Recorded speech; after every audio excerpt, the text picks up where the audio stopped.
Contre. Merci beaucoup. Donc on initie ça, on verra derrière comment on peut monter en gamme. Donc je crois que c'est fini, à l'ordre du jour est épuisé. Deux remarques. La première, c'est qu'on a une conférence avec le préfet, le président de la communauté de communes, les parlementaires, tous les vendredis à 14h30, donc j'y ai participé au téléphonique.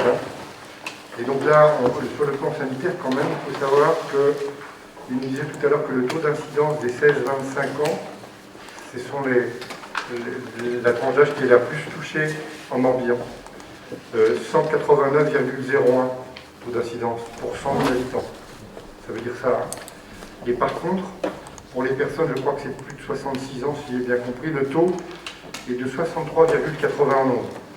Ça veut dire que là, c'est un taux qui est raisonnable. Je ne sais pas si vous avez vu de mémoire. L'autre jour, je regardais bien Dunkerque, c'était 628. C'est pour ça qu'il y a vraiment des difficultés. Donc ça veut dire qu'il faut être prudent et on nous disait que ça circule un peu partout, ça augmente dans le département et il n'y a pas un EPCI plus qu'un autre qui est touché. C'est-à-dire qu'il faut être prudent. Le reste, il y a les personnes qui sont dans les hôpitaux, là, je n'en parle pas. Toujours le maintien du port du masque à l'extérieur.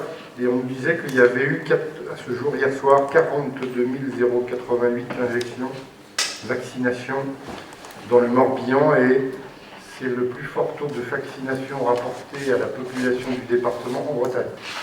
Donc ça va se poursuivre d'ici les semaines qui viennent. Deuxième chose, et c'est en lien aussi, j'ai eu tout à l'heure au téléphone la directrice de l'ARS et qui me disait ils voulaient mener une opération, je vais dire commando parce qu'il y a des militaires qui sont pas loin, sur du dépistage ici. Donc on va caler ça lundi matin.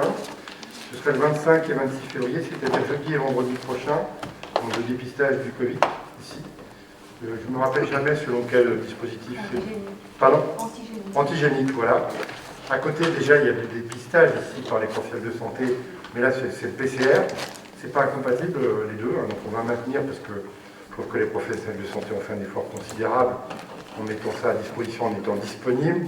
Donc il ne faut pas les démobiliser, les deux sont compatibles. Donc 25, 26, on va faire des annonces presse en début de semaine. Sur le lieu, ce sera ici. Sur la plage horaire, on vous le dira.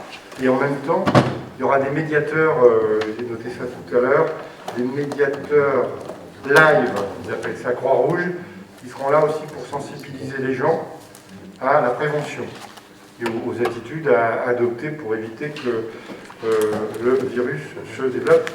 Donc on nous a dit qu'il y avait un peu une recrudescence, notamment dans les entreprises du territoire. J'inclus dans les entreprises du territoire les écoles militaires, moi aussi. Il faut que, y compris à cet endroit, les gens se mobilisent. Donc on va ouvrir ça parce que c'était l'hypothèse, l'alternative c'était habitants et ou entreprise. Moi j'ai dit habitants et entreprise. Et entreprise, pourquoi ? Parce que les salariés qui sont dans les entreprises ici ne sont pas forcément garois, donc il faut qu'ils puissent aussi venir. Et quand on dit habitants, c'est habitants civils et militaires.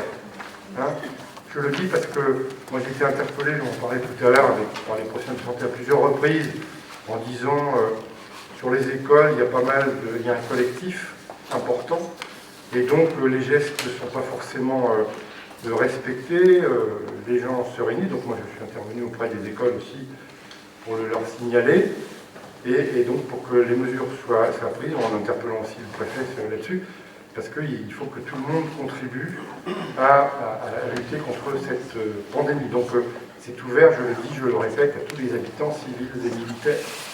Et parce que les militaires se déplacent aussi.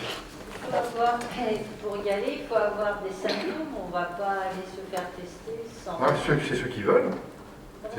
Ce sera, alors je ne sais pas si ce ne sera pas sur rendez-vous, ça va être, je ne pense pas parce qu'ils n'auront pas de temps, mais il y aura un certain nombre de personnes ici qui pourront, qui seront là, hein, on va ici tout fait.